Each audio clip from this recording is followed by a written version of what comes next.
السلام علیکم ورحمۃ اللہ وبرکاتہ۔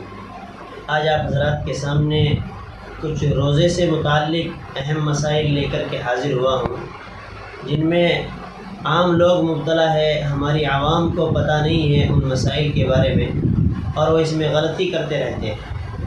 تو چلیے میں بتلاتا چلوں کہ کن چیزوں سے روزہ ٹوٹ جاتا ہے اور کن چیزوں سے روزہ نہیں ٹوٹتا۔ ایک تو کلی کرنا، اس سے روزہ نہیں ٹوٹتا، ناک میں پانی ڈالنا، اور اسی طریقے سے دھوکے سے کھانا پینا یا دھوکے سے صحبت کر لینا، ان چیزوں سے روزہ نہیں ٹوٹتا۔ انجیکشن لگوا لیا، چاہے وہ ماسک کے اندر انجیکشن لگوایا جائے اور چاہے نسوں کے اندر انجیکشن لگوایا جائے، اس سے بھی روزہ نہیں ٹوٹتا۔ گلوکوز کسی نے چڑھوا لیا ہے تو گلوکوز چڑھوانے کی وجہ سے بھی آدمی کا روزہ نہیں ٹوٹتا۔ اگر طاقت کا گلوکوز لگوایا ہے تو اس سے روزہ مکروہ ہو جاتا ہے، لیکن ٹوٹتا نہیں ہے۔ ایسے ہی کان کے اندر اگر دوا ڈالی اور ناک میں دوا ڈالی ہے تو اس سے روزہ ٹوٹ جائے گا، اور اگر آنکھ کے اندر دوا ڈالی ہے تو آنکھ میں دوا ڈالنے کی وجہ سے روزہ نہیں ٹوٹتا۔ ایسے ہی جان بوجھ کر کے بیوی سے صحبت کر لی تو صحبت کرنے کی وجہ سے بھی روزہ ٹوٹ جاتا ہے۔ جان بوجھ کر کے کھا لیا ہے تو کھانے پینے کی وجہ سے بھی آدمی کا روزہ ٹوٹ جاتا ہے۔ اسی طرح اگر منہ بھر کر کسی کو الٹی ہو گئی ہے، قے ہو گئی ہے، تو اس سے بھی روزہ نہیں ٹوٹتا۔ قے ہو جانے کی وجہ سے روزہ نہیں ٹوٹتا، چاہے جتنی مرتبہ ہو جائے، لیکن اگر اس نے قے کی ہے تو قے کرنے کی وجہ سے آدمی کا روزہ ٹوٹ جاتا ہے۔ تو ایک ہوتا ہے قے کرنا اور ایک ہوتا ہے قے ہو جانا۔ ہو جانا تو وہ خود سے ہوتی ہے، اور کرنا جو ہوتا ہے وہ حلق وغیرہ میں انگلی ڈال کر یا اور کسی طریقے سے قے کی جاتی ہے۔ تو قے کرنے سے روزہ ٹوٹتا ہے، قے کے ہو جانے کی وجہ سے روزہ نہیں ٹوٹتا۔ اگر کسی آدمی کو نزلہ ہے یا اس کے ناک کی ہڈی یا ماس بڑھ رہا ہے اور وہ کیپسول کو سونگھ رہا ہے، کیپسول سونگھ رہا ہے یا دھوئے کو سونگھ رہا ہے یا بھاپ سونگھ رہا ہے، تو اس بھاپ کے سونگھنے کی وجہ سے، کیپسول کے سونگھنے کی وجہ سے آدمی کا روزہ ٹوٹ جائے گا۔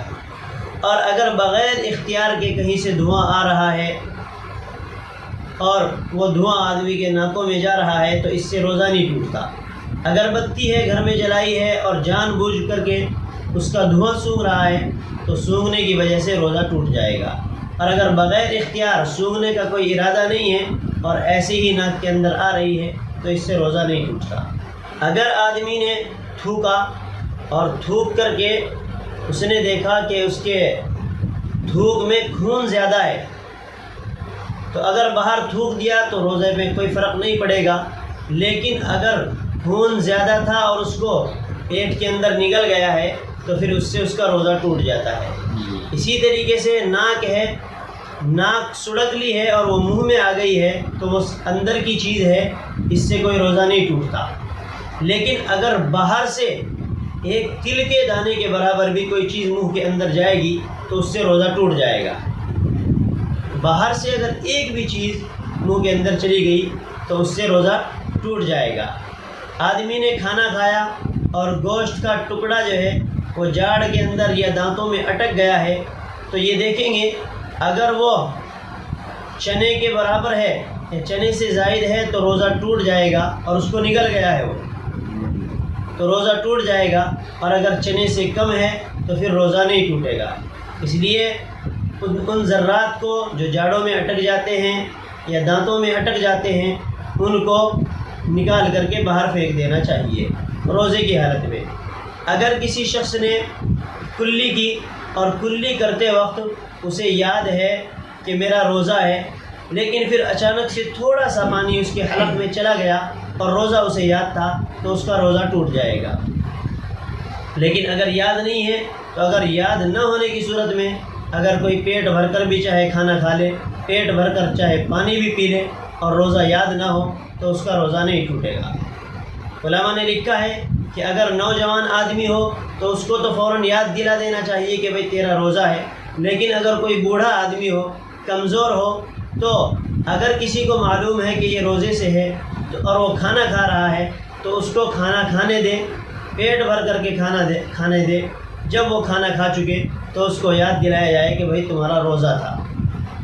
کمزور آدمی کی شریعت نے یہ رعایت رکھی ہے۔